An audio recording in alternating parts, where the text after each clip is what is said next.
l-idolatrija meta għamlu oġol tad-deb u niżlu jaduraw. Nerġa' ngħid wara li Alla kien għamel tant ma' dan il-poplu, kienu raw bajnejhom dawn l-ġubijiet kbar. U allura San Mattew ta' veru ludi li kien u li kien sar disċiplu tas-saltna tas-Smewwiet jirrifletti fil-fond fuq min huwa tassew Ġesu, min huwa tassew Ġesu.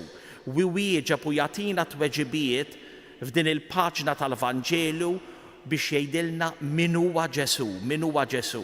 U t-tweġibiet mhumiex mexxew suq fihom, huma profondi. Dan huwa Ġesu, dan huwa l-Messija mibgħut mill-Missier, dan huwa l-iben ta' Alla kif ġie ddikjarat fil-Magħmudija, imma mhux faċli illi aħna nipperċepixxu nifhmu xi kwalità ta' Messija, xi ben ta' Alla huwa dan Ġesu. Hija sfida, hija riflessjoni profonda ħafna fuq il-figura ta' Ġesu.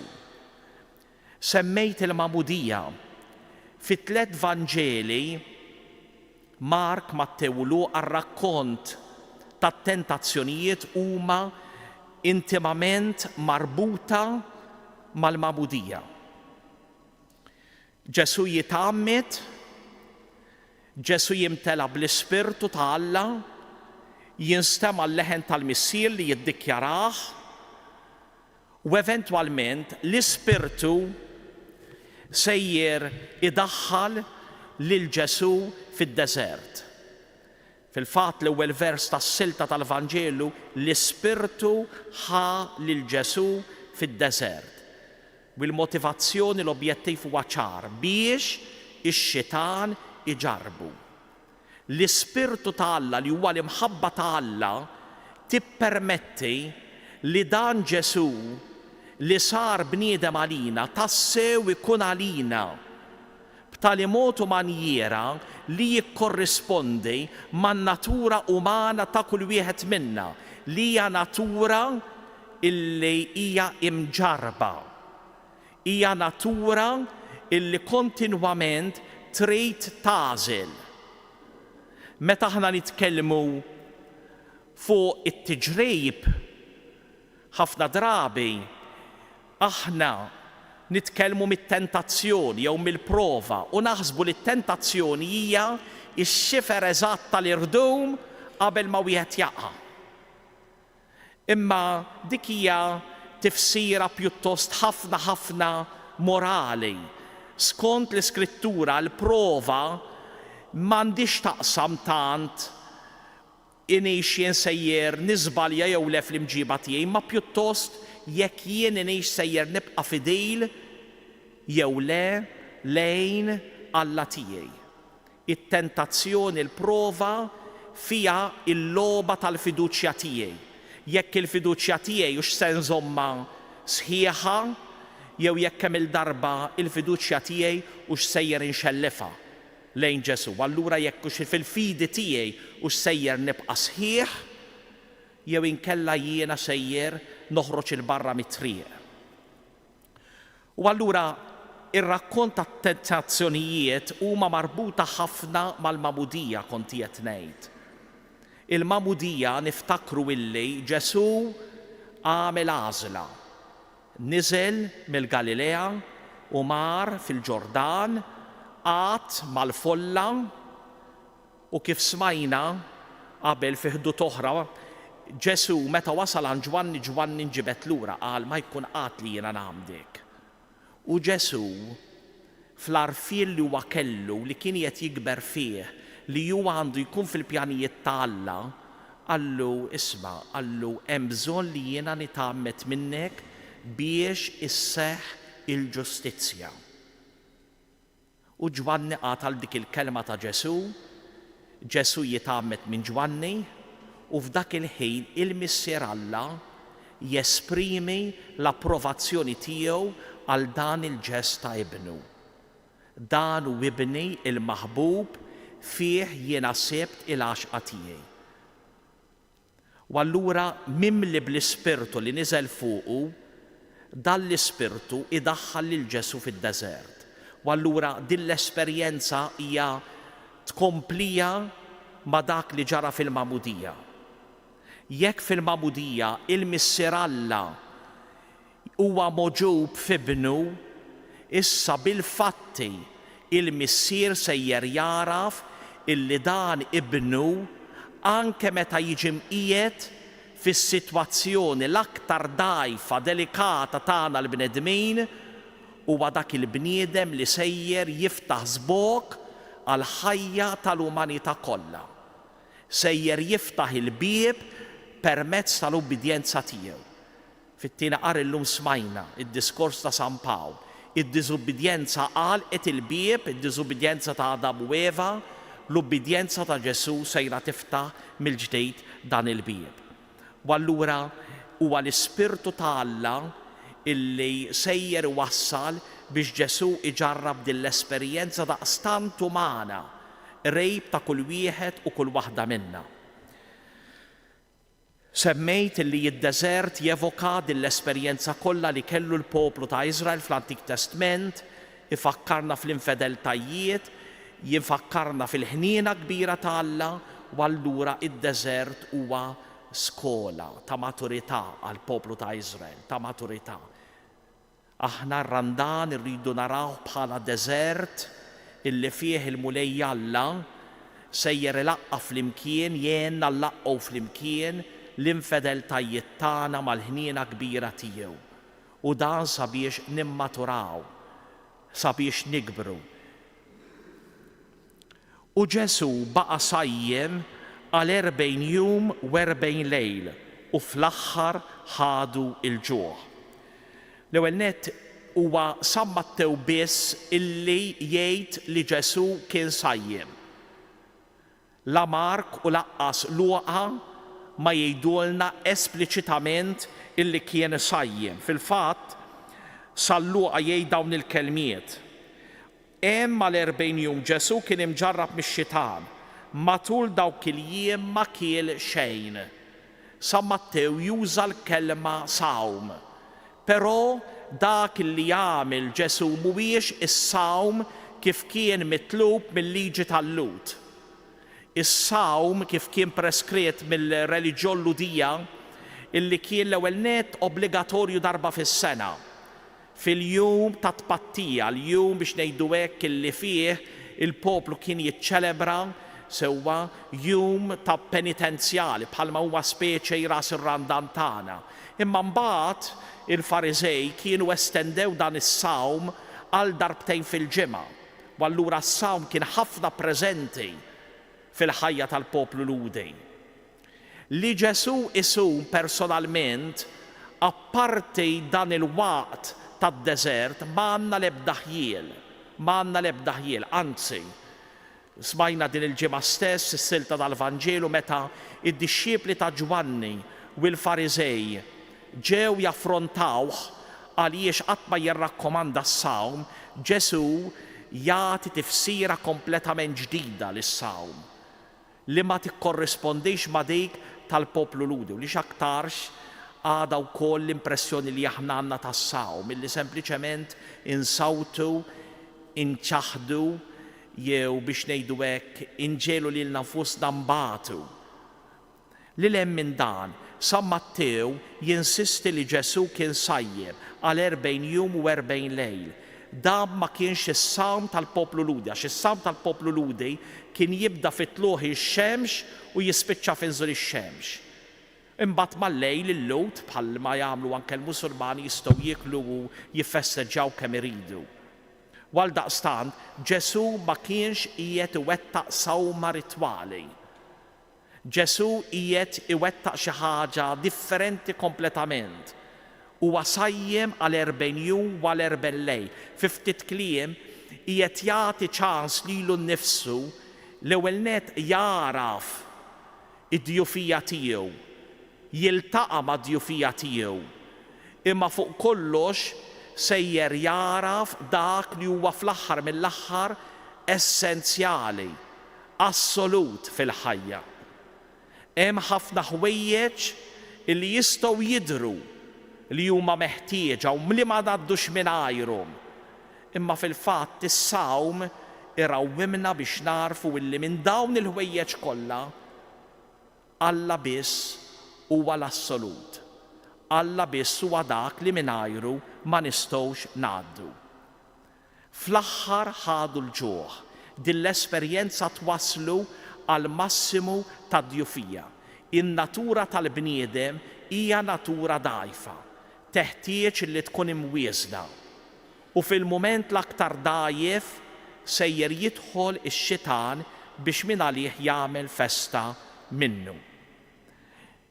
40 jum u 40 lejl jindikawna mhux biss l-40 sena tal-poplu fid-deżert, imma jindikawna wkoll il-ġrajja tad-dilluvju fi żmien Noè, ifakruna fil-ġranet illi għamel Mosè fuq is-Sinaj meta tela biex Alla rrivelalu l-10 kelmiet, u anke l-40 ġurnata li dam miexi Elija il-profeta lejn il-Ħoreb, u hemmhekk iltaqa' ma' Alla f'dik iż-żiffa ħelwa. U allura dak illi qiegħed jirrakkonta San Mattew 40 jum u 40 lejl hija ġenerazzjoni sħiħa. Ġenerazzjoni sħiħa. L-ħajja kollha ta' Ġesu kienet imġarba. Anki jekk forsi aħna nillimitaw it-tiġrib għal dan il-mument, imma l-ħajja kollha ta' Ġesu kienet imġarba. Fil-fatt, dan il-verb iġġarrab fil-Vanġelu ta' San Mattew insibu ħafna drabi, ma jidirx ix-xitan imma jidher xi ħadd ieħor li jaġixxi f'ismu. Pereżempju l-kapitlu 16. Resqu lejh il-Fariżej u s-Sadduċej u biex iġarbuh talbuh jurihom sinjal mis-sema. It-tiġrejb tax-xitan permezz ta' dawn il-Fariżej u s-Sadduċej. Il-kapitlu 19 ta' San Mattew. U resqu fuq xi Fariżej biex iġarbuh u qalulu jistgħu wieħed jitlaq lil martu fuq xi ħaġa tkun xi tkun. Il-kapitlu 22 ta' San Mattew, imma Ġesu ara fil-ħażen ta' moħħhom u qalilhom għaliex tridu ġarbuni jew ċuħ boħra. Il-kapitlu 22 għal darb'oħra wieħed minnhom għaref fil-liġi għamillu din il-mistoqsija biex iġarbu Mallim li ma hu l-kmandament il-kbir fil-liġi. Ix-xitan jinqeda b'dawn kollha biex ifittex li jaqla lil Ġesu mit-triq infassla lih mill-missier. Niftakru illi t-triq illi Alla fassal għal ibnu Ġesu ma kinitx tikkorrispondi ma' triq li l-poplu ludi kien iżomm illi kellha tkun għall-Messija.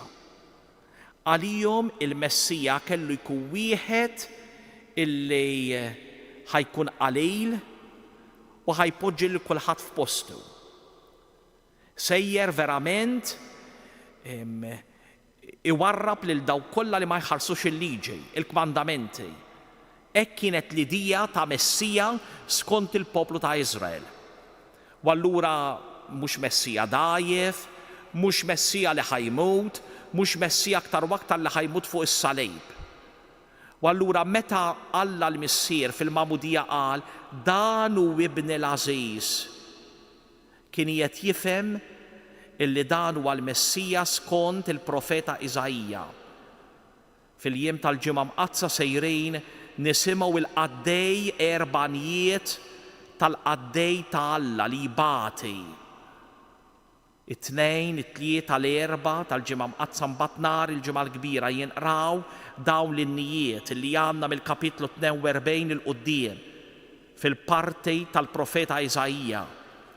U allura il-missier meta jikkwota dawn il-kelmiet dan hu ibni l-Ażiż qiegħed ifakkar li dan huwa il-Messija skont dak li ħabbar il-profeta Iżajja.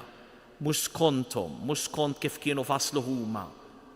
Messija dgħajjef li jitabba bid-dnubiet tal-kotra imma mbagħad li l-missier sejjer iwieżnu bil-barka tiegħu.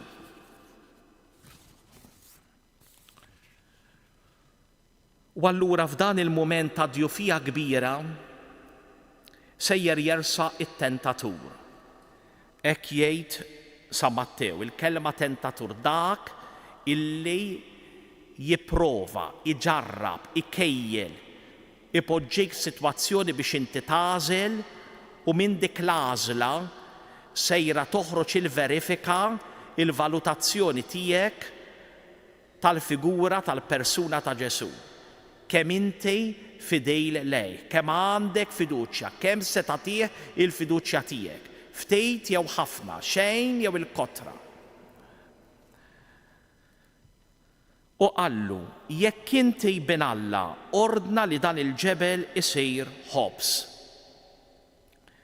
Mela jekk inti bin Alla, ix-xitan jitlaq fuq dak l-statement li kien qal il-missier fuq Ġesu fil-ħin tal-Magħmudija. Dan hu ibni il-maħbub. Jekk inti bin Alla, ġala darba inti iddikjarat minn Alla stess bħala bin Alla, jiena sejjer namarlek nikmandak biex tażel.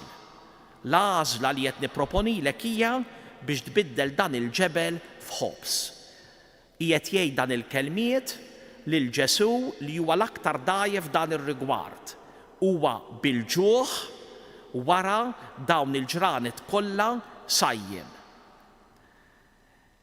Għaldaqstant, ix-xitan f'din l-ewwel tentazzjoni qiegħed jerġa' jħott dak li Ġesu kien bena f'din l-esperjenza tiegħu. Ġesu kien ġarrab l-esperjenza illi ħafna ħwejjeġ tista' tgħaddi mingħajrhom fil-ħajja, ħafna ħwejjeġ li jistgħu jidhru li ma ngħaddux mingħajrhom meta fil-fatt ngħaddu mingħajrhom, u x-xitan sejjer ireġgħu lura, sejjer ireġgħu lura.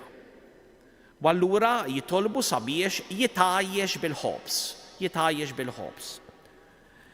Ġesu iwieġeb, u kull darba Ġesu sejjer iwieġeb billi jikkwota l-Iskrittura. Għal 3 darbijiet sejjer jikkwota l-Ktib tad-Deuteronomju u sejjer jikkwotah mill-verżjoni li kienet tuża il-Knisja ta' San Mattew. Jiġifieri mhux bil-ludi, imma fit-traduzzjoni tagħha imsejħa il-Bibja tas-70. Din il-Bibja illi huwa l-Antik Testament ludi miktub fil-Griek illi kien ġie maqlub fil-Griek fit-tielet jew it-tieni seklu qabel Kristu. Din kienet il-Bibja li tuża l-Knisja fi żmien Ġesu. U normalment Ġesu kien mitħla tagħha u l-Knisja tal-bidu kienet mitħla tagħha. Hemm miktub il-bniedem mhux bil-ħobż biss jgħix, iżda b'kull kelma li toħroġ minn fomm Alla. Mela x-xitan rid idaħħal lil Ġesu il-ħsieb li l-bniedem għandu jissodisfa lilu nnifsu f'kollox, waqt li Ġesu ireġġa' dan kollu jgħidlu il-bniedem ifalli jekk hemm il-darba jissodisfa lilu nnifsu f'kollox, għax kapaċi jintrebaħ bil-ħsieb li dak biss huwa meħtieġ, dak biss huwa bżonjuż, dak biss iservi għal ħajja. Ġesu iwieġeb u jikkwota d-Deuteronomju biex juri lix-xitan li mhux bil-ħobż biss jgħix il-bniedem. Ikun wisq f'qejra l-bniedem li jaħseb biss għall-fiżiku tiegħu, għal żaqqu, għall-istonku tiegħu. Ikun ħafna f'qejr il-bniedem jekk hemm il-darba l-enerġija tiegħu ipoġġija kollha u biss għal dan l-iskop. Il-bniedem mhuwiex biss materja, mhuwiex biss il-fiżiku tiegħu, imma wkoll huwa spirtu, huwa ruħ. U għaldaqstant li jiena naħseb biss għal ħobs qiegħed infaqqar lil innifsi. Mhux qiegħed nistma' lil innifsi, qiegħed niskwalifika lil innifsi, qiegħed nagħmel lil innifsi sempliċement ħlejqa meta jiena bniedem. U allura din hija l-ewwel tentazzjoni profonda li rridu aħna narblu ftit lilna nfusna, r-relazzjoni tagħna ma' nfusna, il-materjaliżmu, il-fatt li dija illi aktar ma jkolli u aktar ma jiena komdu, aktar jiena qed nirnexxi fil-ħajja, aktar jiena dħalt fil-ħajja. Li dija fid-dinja tal-lum tas-sodisfazzjon immedjat. Hija idea illi tlellex f'għajnejna imma li tirrovina u tbaxxi u tiskwalifikana. U allura narblu daqsxejn fi Kristu din hija mirbuħa. U aħna sejrin inqarbu ħajjitna lejn din ir-rebħa ta' Kristu. U meta jseħħilna naslu nkun qegħdin nirriproduċu ir-rebħa ta' Kristu f'ħajjitna. Dak huwa lejt. Nirriproduċu, nerġgħu nagħmlu preżenti f'ħajjitna l-istess rebħa ta' Kristu. It-tieni tentazzjoni bidel ix-xena mhux aktar fid-deżert, imma x-xitan ħadu miegħu fil-belt imqazza, qiegħdu fuq il-quċċata tat-tempju. U qallu: jekk inti bin Alla inxteħet għal isfel għax hemm miktub li l-anġli tiegħu jordnalhom jieħdu ħsiebek u li fuq idejhom jerfgħuk ħalli ma taħbatx riġlek ma' xi ġebla. Anke x-xitan jafa l-Iskrittura u jikwotaw, hawnhekk qed jikkwota wieħed mis-Salmi, is-Salm 91. X'inhi l-proposta tax-xitan din id-darba? Il-proposta tax-xitan hija li juri li huwa Messija qawwi. L-ewwel nett il-kotba apokrifi tal-Antik Testament, partikolarment ktieb huwa r-raba' ktieb ta' Enok, kien iżomm milli l-Messija sejjer jiġi u sejjer jimmanifesta lilu nnifsu fil-punt l-aktar għoli tat-Tempju ta' Ġerusalemm. Niftakru li l-għolja ta' Ġerusalemm kienet għolja illi kienet imxaqilba lejn il-wied. U għaldaqstant biex imbniet il-pjanura tat-Tempju kien hemm bżonn li tiġi invellata din l-art. U allura f'punt minnu min-naħa t'isfel ta' dawn il-btieħi kbar, hemmhekk kien hemm invellatura pjuttost għolja. Tant kienet għolja li kienet jisu preċipizzju ta' sur għoli.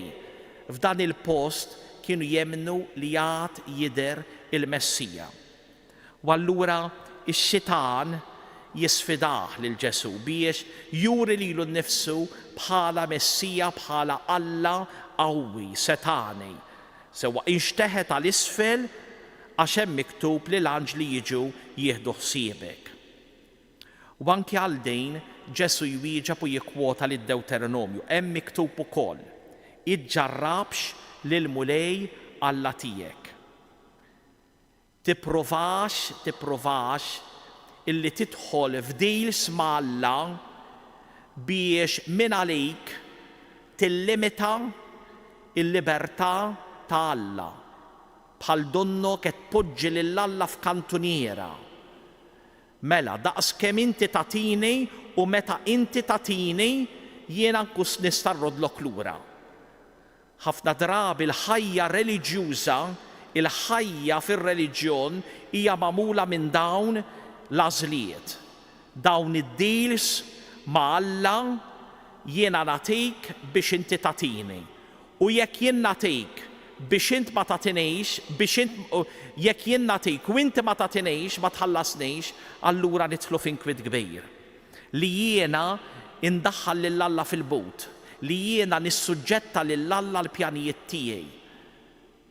Li jiena inkejjel u impoġġi fuq Alla il-mod ta' kif normalment jiena norganizza l-ħajja tiegħi mal-oħrajn. L-istess kriterji, meta Alla huwa Alla għax għandu ħsibijiet oħra, kriterji oħra. Anke hawnhekk il-mulej Ġesu qiegħed iġejb ir-rebħa. Anke dawn it-tendenzi, dawn l-attitudnijiet fil-mulej Ġesu huma mirbuħa. Li jiena nagħmel prova lill-Alla, li jiena noħloq sfida lill-Alla. It-tielet tentazzjoni għal darb'oħra jerġa' jinbidel l-ambjent. Għal darb'oħra x-xitan ħadu miegħu fuq muntanja għolja ħafna, ma nafux li minn idejn, u rieħ is-saltnit kollha tad-dinja u l-glorja tagħhom u qallu. Hawnhekk ix-xitan jasal fil-massimu tiegħu tal-ostinazzjoni illi akkosta kollox ifittex li joħloq kull okkażjoni biex lil Ġesu joħorġu minn trieqtu. Kif jagħmel magħna, mhux lakemm jaqta' Jesu. Dawn kollha nagħtihom lilek jekk tinxteħed tadurani. Din id-darba l-prova hija prova li tirrigwardja s-seta, il-poter, il-flus, il-mod ta' kif normalment aħna nirrelataw bejnietna.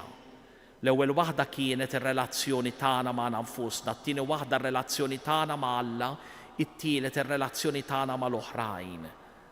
Li aħna infittxu illi hemm il-ħajja f'min ikun minn fuq, f'min għandu s-seta, f'min għandu l-mezzi, f'min jaħkem, f'min ximexxi, f'min jekmanda.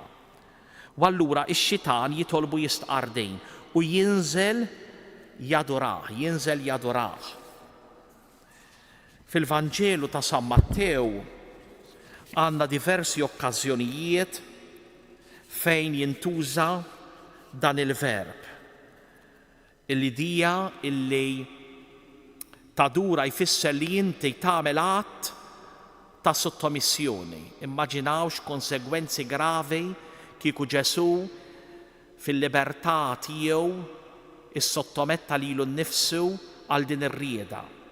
U allura dan il-verb Mattew 2, il-ġrajja tal-maġi, fejn hu dak li twilet sultan tal-lub, għax rajna l-kewba tiegħu tiela u ġejna inqimuh, nadurawh. Fil-kapitlu 8, u resaq fuq wieħed lebrus inxteħed qudiemu qallu, mulej jekk trid tista' tfejjaqni. Anke dan jagħti l-adorazzjoni lil Ġesu. Mattew 9 kif kien għadu jgħidilhom dan, resaq lejh wieħed mill-kapijiet, inxteħed f'riġlejh u qallu binti ississa għadha kemm mietet. U imbagħad fl-aħħar kapitlu fit-tmiem tal-Vanġelu ta' San Mattew kif rawh lil Kristu xuxtat inxteħtu qudiemu għalkemm xi wħud iddubitaw. Mela li tixteħed tadura jfisser li inti tissottometti lilek innifsek lejn dak ix-xaħat. Ħadd ma jistħoqlu din is-sottomissjoni, lil ħadd ma nistgħu nagħtu din is-sottomissjoni jekk mhux lil Alla innifsu. Kien hawn illi Ġesu għal din it-tielet tentazzjoni jgħidlu itlaq xitan, jindirizzah, itlaq xitan. Il-kelma xitan, diabolus, hija il-kelma illi tindika lil dak illi jfittex illi jifred, illi jpoġġi kontra xulxejn. Din il-kelma fil-Vanġelu tintuża wkoll minn Ġesu għal Pietru. Warrab mi qudiemi ja xitan meta Pietru beda jlum lil Ġesu u wara li Ġesu ħabbar il-passjoni li kien hemm qiegħda tistennieh. Allu warrab mi qudiemi ja xitan, inti tfixkil għalija. U Ġesu jkompli biex anke għat-tielet darba jikkwota mid-Deuteronomju u wieġbu jgħidlu lil mulej Alla tiegħek għandek tadura u lilu biss taqdi. Din it-tielet tentazzjoni tfakkarna kemm drabi aħna nqimu lilna nfusna bil-konsegwenza illi nużaw lill-oħrajn. It-tentazzjoni illi infittxu li jkollna kontroll assolut fuq kulħadd sempliċement biex jiena nkun influenti. Anke dawn il-ħwejjeġ hemm bżonn li aħna dawn l-attitudnijiet f'dan ir-randan narbluhom fid-dawl ta' din il-kelma ta' Alla, ħalli ma nħallux dawn l-attitudnijiet iżommuna lura milli niċċelebraw dal-lejt il-kbir. Imma propju jkunu huma li fihom inħallu din l-imħabba ta' Alla l-inkarnat f'Ġesu, f'din l-umanità tiegħu hekk qrib u bħal tagħna, imma umanità mimlija bl-imħabba ta' Alla sabiex tfejjaqna.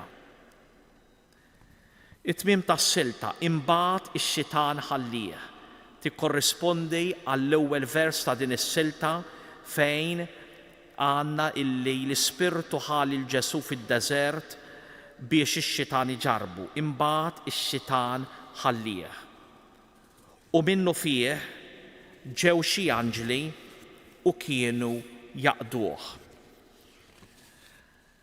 Il-verb taqdi tfisser isservi fil-mejda, tagħti l-ikel. U allura f'dan il-waqt dawn l-anġli l-messaġġiera ta' Alla qegħdin jipprovdu l-ikel lil Ġesu.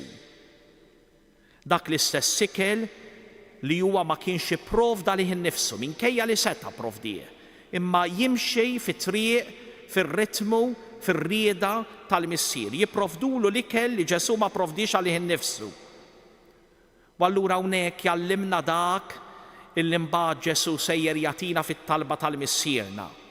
Meta lid-dixxiepli jallimhom sabiex jitolbu ħalli jingħatalhom l-ikel mingħand il-missier, jingħatalhom l-ikel mingħand il-missier fit-talba li huwa ħallilna ħobżna ta' kuljum għatina llum. Ejjew nitolbu lil Mulej biex dan l-ewwel pass, f'dan l-ewwel ħadd tar-Randan narfu verament illi dan Ġesu li ben ta' Alla huwa fl-aħħar mill-aħħar il-ħajja li ġiet mogħtija lilna fil-magħmudija, aħna wlied Alla. U dan ifisser illi aħna marbutin b'din ir-relazzjoni ta' xebħ. Diġà aħna wlied Alla, ħanħalluha tidher. Ġesu f'dan il-waqt jagħmilha evidenti, perreċa li huwa iben Alla akkosta kollox, ħadd ma jwasslu biex ixellef jew iċaħħad din iġbija ta' Alla fih, huwa l-iben ta' Alla. Ejjew nitolbu lill-Ispirtu Santu biex f'dan ir-Randan ħattu xejn ma jwassalna biex niċħdu din il-verità li aħna wlied Alla u noħorġuha fid-dier fl-emejjel ta' ħajjitna. Mhumiex l-emejjel ta' ħajjitna li sejrin iwassluna biex insiru wlied Alla, aħna tassew wlied Alla. U għaldaqstant l-emejjel tagħna għandhom ikunu xhieda ta' din il-verità.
Ejjew flimkien imqanqlin mill-Ispirtu ikunu l-istess Spirtu illi jaqanqalna biex nitolbu kif għallimna Ġesu għas-salvazzjoni tagħna. Missirna li inti fis-smawiet, jitqaddes l-isem tiegħek, jitqaddes l-isem tiegħek, tiġi saltnatek, ikun dak li trid inti, ikun dak li trid inti, fis-sema hekk ta' fl-art. Obsna ta' kuljum. Atina lum, afrilna id-dubi tagħna, afrilna id-dubi tagħna, bħalma aħna l-kol nafru li min ħati għalina la darlix fledna tiġri, jistaħlisna min kull teni, missirna.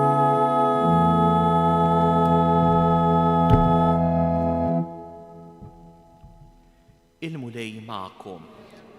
Wiberikkom wa ħariskom Alla li jista' kollox, il-Missier u l-Iben u l-Ispirtu is-Santu. Amen.